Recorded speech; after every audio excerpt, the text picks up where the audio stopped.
Hello guys, what's up? Ito na nga at nagbabalik na tayo. So ayan, May 28, patch note. And Blackwing sa Freedom, greetings. Nagbabagang balita. We've reached to share the details of the update scheduled for Tuesday, May 28. So ayan na nga guys, yung bagong update ng Nightcrows. May dinagdag sila na bagong area or city. Ayan, the city of craftsmen pala, Tronetel. Yan. So ayan yung pinakabagong update na ni Nightcrows ngayon. So may bago rin accessories, shoulder strap, new weapon style added rin, and page 2 ng spell infusion. Sa ano siya makikita sa infuse. So alam ko makukuha mo yung pang infuse doon, pang craft pala, yung parang snow siya. Sa dailies siya nakukuha pagkakaalam ko. Di ko alam ko may pang purchase din. Wait. So ayan. Pero napakalupit nito may bagong skill pa rin Wave of Inspiration 2. Wow. So ayan pa, update details. Kain na. Tronetel's Snowflower Blossoms. So ayun yata yan yung pang craft nun Yan, Elite 7 days, check in. Tronetel Shiny Shoulder Strap. Ayun yung tag dito, bagong accessory yata.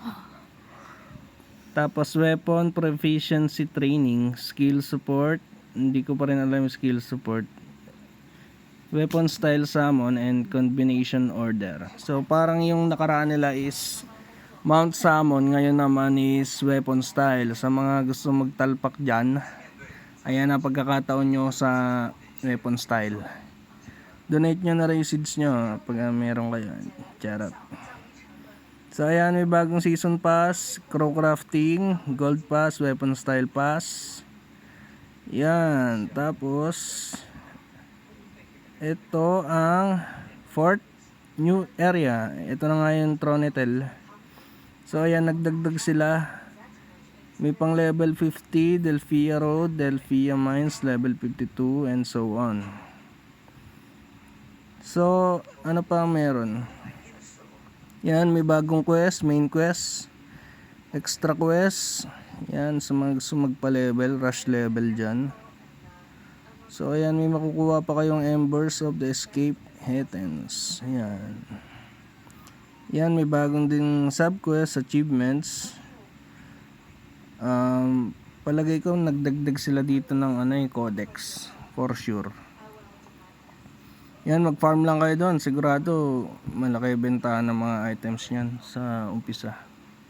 Sa mga nagra-rush mag-codex, mga mamaw.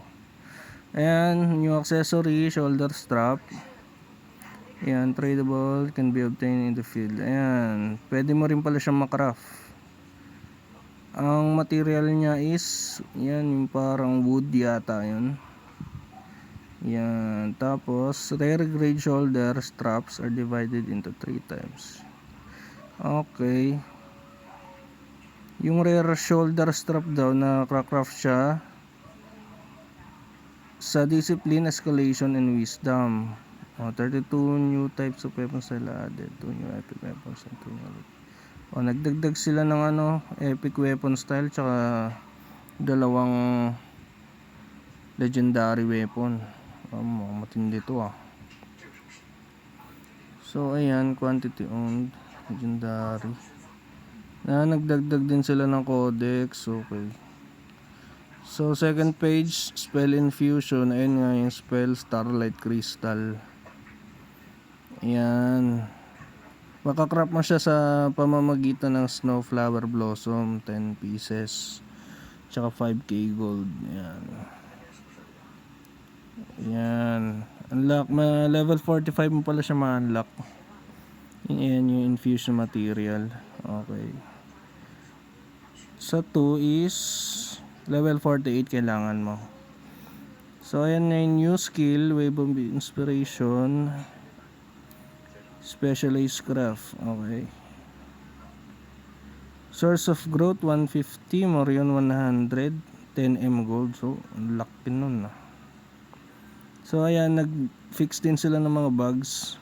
Tsaka nag-improve sila. Nawala na yung yung lag. Ay yung DC pala, yung DC wala na rin, finix na nila. So ayan. Ayan lang yung buong kabuuan ng kanilang bagong update.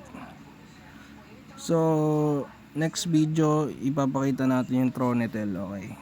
Thanks guys. Bye bye.